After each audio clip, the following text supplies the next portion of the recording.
மதுரையாள் பாண்டிய மன்னனின் திருச்சபையில் மலர்முகத்தாமரையாய் வீற்றிருந்த மாணிக்க வாசகரை மன்னன் அரிமர்த்தனன் பரிவாங்கி வரச் சொல்லி பணிந்ததனால் கீழ்புலம் நோக்கி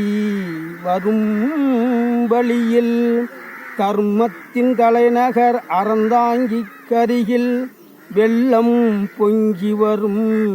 வெள்ளாற்றின் தென்கரையில் திருப்பெருந்துறைதனில் தங்கி இருக்கையில் உலகின் மூவினை செய்யும் இறைவன் முத்தமிழ் முருகனின் தந்தை முதியவர் உருவினில் வந்து குருந்தமர நிழல் தங்கி ஜோதியின் வடிவாய் மாணிக்க வாசகரை ஆட்கொண்டதால் பரிவாங்க வந்ததை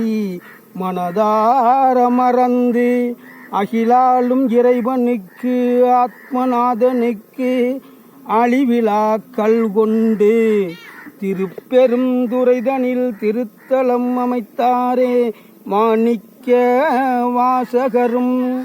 ஆத்மநாதனிடம் அன்படக்கம் கொண்டவரை உடம்பை உருக்கி உயரான்மீகம் சொன்னவரை திருவாசகம் எனும் நூலை தித்திக்க தந்தவரை குருந்தமர நிழலில் தெய்வாருள் பெற்றவரை தேன் சிந்தும் மண்டலர்ந்த மலர்தூபி தலை தாழ்த்தி வணங்குகின்றேன்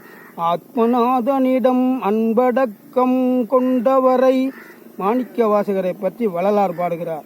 வான் கலந்த மாணிக்க வாசகனின் வாசகத்தை நான் கலந்து பாடுங்கால் நற்கருப்பஞ்சாற்றினிலே தேன் கலந்து பால் கலந்து செலுங்கனி தீன் சுவை கலந்து